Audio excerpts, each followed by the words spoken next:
अब बात करते हैं सैलरी की। सैलरी होगी वहाँ पे आपकी $2200 से लगा के और $4000 तक। दोस्तों नमस्कार।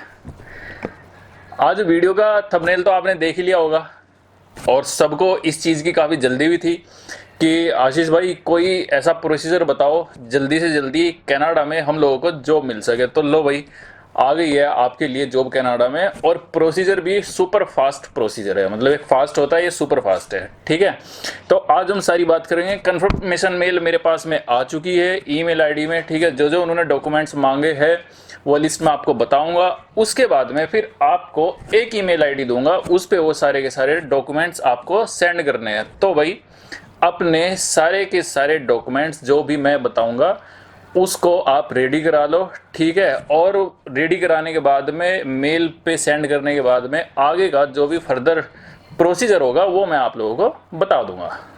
जैसे ही आप डॉक्यूमेंट्स मेल से सेंड कर दोगे, ठीक है, वहाँ से कुछ डॉक्यूमेंट्स वो आपको वापस करेंगे। वो आपको लेके जाने हैं एम्बेसी में। एम्बेसी में उनको आपको वेरीफाई कराना है कनाडा एम्बेसी से।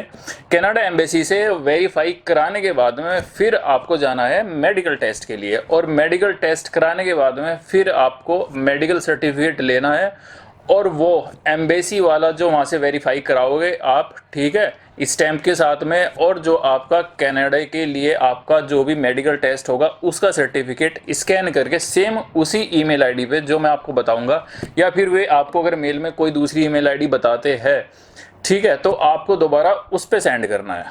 अच्छा, तो अब बात कर लेते हैं सैलरी की, क्योंकि सबके दिमाग में एक चीज़ होगी कि भाई जॉब तो ठीक है लेकिन अभी उसमें सैलरी क्या होगी। अब सैलरी की हम बात करते हैं और काम की हम बात करते हैं। क्या काम होगा वहाँ पे? ठीक है, काम होगा लेबर का। ठीक है, आईटी से रिलेटेड, जिसने आईटीआई डिप्लोमा किया हुआ है उनका, टेक्निकल से रिलेटेड, जैसे कोई बाइक मैकेनिक है, ठीक है, आपका फूड से रिलेटेड, आपका पैकिंग कंपनी से रिलेटेड, आपका कुछ फैक्ट्री से रिलेटेड, ठीक है, तो उससे रिलेटेड तो आप लोगों का काम होगा। अब बात करते हैं सैलरी की। सैलरी होगी वहाँ पे आपकी $2200 से लगा के और $4000 तक। इसके अलावा आपको मिलेगा 1 साल, जैसे ही आपका जॉब में पूरा हो जाएगा उसमें फिर आप आओगे अपने घर पे, इंडिया में, पाकिस्तान, नेपाल, जहाँ भी जा रहे हो, ठीक है, उसका आने जाने का टिकट आपको मिलेगा कंपनी की तरफ से। 1 साल की जो पेड सैलरी होगी, ठीक है, जो आप छुट्टी आएंगे घर पे, वो भी आपको उस छुट्टी का पैसा देगी कंपनी। तो ये सब कुछ आपकी उस मेल में लिखा होगा, ठीक है, एक बार उसको आप देख लेना। उसके बाद में फिर जैसे ही आप उस पर रिप्लाई करोगे, उसके बाद में आपके पास में एक रिकन्फर्मेशन मैसेज आएगा कि आप इस चीज़ को कंफर्म कीजिए। ठीक है, आप उस पर कंफर्म करेंगे, एक फॉर्म देंगे वो आपको। फॉर्म भरने के बाद में आपको उसको स्कैन करना है, सिग्नेचर करना है, ठीक है, और आपको दोबारा सेम उसी ईमेल आईडी पे अपलोड करना है वो। अब बात करते हैं मेन पॉइंट की, कि मेन पॉइंट इसमें अभी क्या बाकी रह गया। अभी सब कुछ हो गया इसमें कि क्या प्रोसीजर है, अभी medical test, embassy, salary, work, ठीक है। अब इसमें रह गया पैसा। ठीक है, पैसा कितना लगेगा, ये सब कुछ आपके दिमाग में आएगा कि भाई थोड़ा बहुत पैसा देना पड़ेगा या सब कुछ फ्री में ही होगा। तो हाँ भाई, पैसा लगेगा उसमें, और पैसा आपका जाएगा उसमें $2500 कनेडियन डॉलर आपको पे करना पड़ेगा। ठीक है, अब ये देखो, आपके उसमें सब कुछ लिखा है कि आपकी सैलरी इतनी है। अगर आप $2500 देने के बाद में और आपको 3000, 3500 या 4000 की वहाँ पे आपको जॉब मिल रही है, तो बुरा क्या है इसमें? क्योंकि आपके ये $2500, ठीक है, तो मेरे हिसाब से नील है, बिल्कुल, मतलब ना के बराबर ही एक पे करना। आप वहाँ पे जाओगे, फर्स्ट मंथ में ही आपकी सैलरी निकल जाएगी। ये समझो कि आपने 1 महीने की सैलरी बस उनको दे दी है। उसके बाद में आप जितना भी कमाओगे अपने पास रखो, सेव करो उसको, या अपने घर पे पहुँचाओ, वहाँ से पाकिस्तान भेजो, इंडिया भेजो, नेपाल भेजो, या जहाँ पे भी आप रह रहे हो।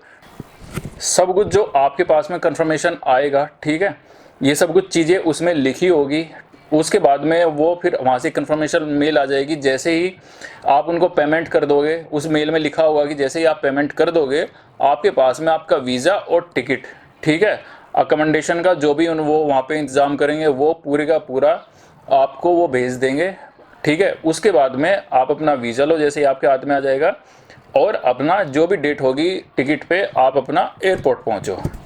अब ये मेल आते ही 15 से 20 आदमी तो पक्के खुश हो जाएंगे, और भाई उसमें से 4 या 5 उनको पेमेंट भी कर देंगे। लेकिन ऐसा नहीं करना है। 15 से 20 दिन में, 1 महीने में, 1.5 महीने में, ठीक है, यहाँ तक कि 2 महीने में भी आपका कोई भी वर्क वीज़ा नहीं लगेगा कनाडा से, कोई नहीं लगवा सकता है। ठीक है, मेरे पास में 2-3 मैसेज आए, 2-3 मेल आई, जो व्यूअर है उन्होंने मुझे भेजे स्क्रीनशॉट कि आशीष भाई ये देखो हमारे पास में ऐसे ऐसे कन्फर्मेशन आई है, ये पैसों की डिमांड कर रहे हैं, हम इनको दे या ना दे। तो भाई बिल्कुल भी नहीं देना है। हाँ, एक कंडीशन है, आपका visit visa, tourist visa maximum 20 days में लग सकता है, वो भी बहुत कम चांस है। और वो चांस उसके लिए जिसकी ट्रैवल हिस्ट्री बहुत ज़्यादा स्ट्रॉन्ग हो और जिसका प्रूफ ऑफ फंड, ठीक है, वो बहुत ज़्यादा स्ट्रॉन्ग हो। हर चीज़ उसकी एक्यूरेट होनी चाहिए, 99.9 भी नहीं, 100% स्ट्रॉन्ग होनी चाहिए, तभी उसका मैक्सिमम 20 डेज़ में वीज़ा लग सकता है। नहीं तो विजिट और टूरिस्ट वीज़ा भी इतने टाइम में नहीं लगता है। कनाडा वर्क वीज़ा की बात तो आप लोग छोड़ ही दो। और एक बात मैं दोस्तों आपसे ही बोलूँगा कि जो भी एजेंट आपको बोल रहा है, चाहे वो इंडिया में है, आपका नेपाल, बांग्लादेश, पाकिस्तान या किसी भी कंट्री में, यहाँ तक कि अगर कोई कनाडा का यहाँ का भी कोई आपको एजेंट मेल करता है या फ़ोन से बात करता है, पहले आप उसको चेक करो कि वो IRCC के थ्रू वहाँ पे रजिस्टर्ड है या नहीं है। ठीक है, इंडिया में बहुत सारे रजिस्टर्ड है IRCC के थ्रू, ठीक है, आप चेक करोगे।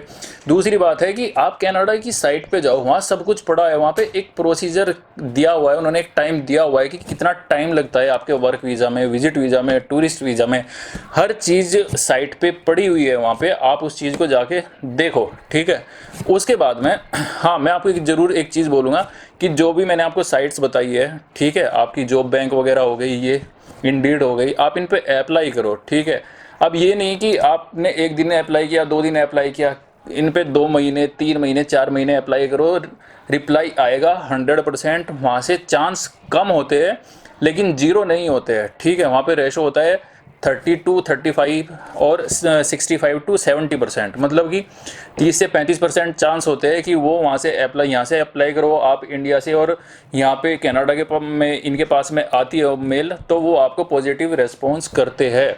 ऐसी बात नहीं है कि वो नहीं करते हैं, लेकिन इन फ्रॉड के चुंगल में नहीं फंसना है और इन चीज़ों से दूर रहो। अगर कोई आपको बोल रहा है, थोड़ा आप अपना भी दिमाग लगाओ इस चीज़ में कि कैसे आपको 1.5 महीने में या 2 महीने में कैसे आपको वर्क वीज़ा मिल सकता है। यहाँ तक कि अब आप एक चीज़ देखो, UAE में बहुत ही फास्ट प्रोसीजर है, वहाँ पे भी 1 से 1.5 महीना लगता है, जबकि वहाँ पे ऐसी कोई भी परमिशन आपको, जैसे यहाँ पे लीमिया है कनाडा में, ठीक है, तो लीमिया के थ्रू आपको गुजरना पड़ेगा उस चीज़ से, लेकिन वहाँ पे तो ऐसा कुछ भी नहीं है, वो भी 1 से 1.5 महीना लगा देते हैं वर्क वीज़ा में।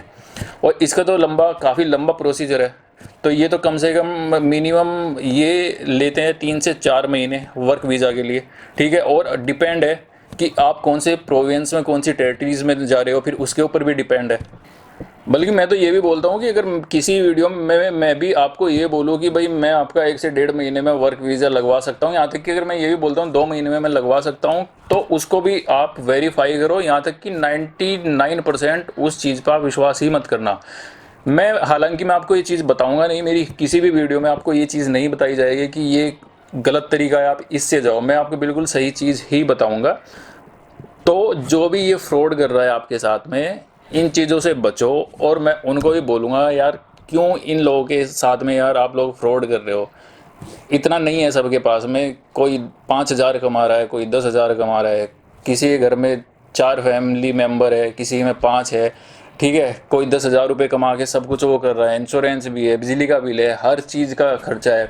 उसके बाद में फिर ऐसे लालच आते हैं और ऐसी मेल आती है।